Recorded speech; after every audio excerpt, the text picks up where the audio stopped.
rédaction centrale pour l'Observateur.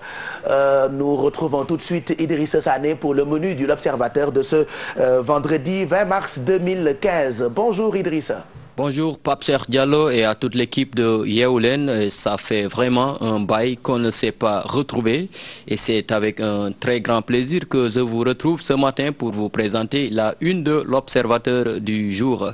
À lire à la une principale de l'Observateur de ce vendredi, le verdict du procès Karim Wade qui sera prononcé lundi prochain.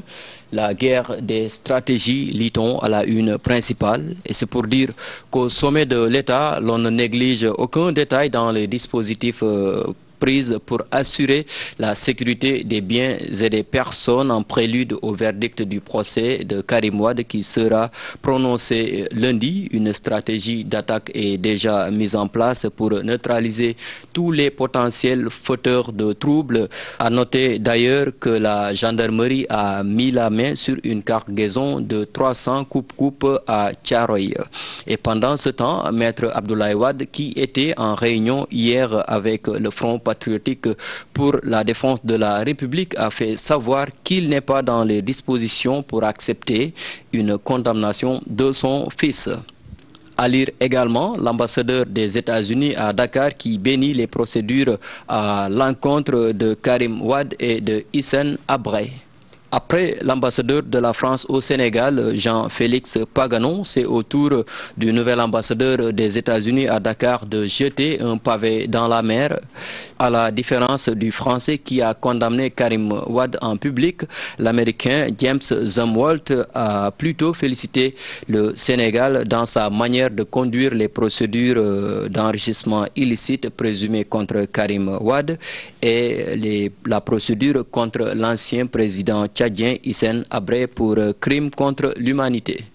À lire également Youssou N'Dour qui se prononce sur l'attentat de Tunis et il dit au Sénégal, la diversité est perçue comme une richesse et pas un obstacle. Depuis Genève, où il doit donner un concert, le chanteur sénégalais affiche sa solidarité avec le peuple tunisien. Militant engagé dans le dialogue interculturel, Youssou N'Dour a souhaité réagir à l'attentat terroriste qui a endeuillé la Tunisie. Les détails de sa réaction sont à lire dans l'Observateur du jour. Et enfin, en sport, championnat d'Afrique des moins de 20 ans, le Sénégal connaît la finale. Et c'est grâce à un doublé d'un certain Moussa Koné que le Sénégal a battu le Mali hier en demi-finale par 2-1 au stade Léopold Sédar Senghor et a rejoint le Nigeria en finale du championnat d'Afrique des moins de 20 ans, ce que le Sénégal n'avait jamais connu auparavant. Merci, c'était tout pour la une de l'Observateur de ce vendredi. Bon réveil à toutes et à tous et bonne lecture à nos lecteurs. Merci Idrissa Sané. On vous retrouve lundi matin toujours pour la présentation du menu de l'Observateur.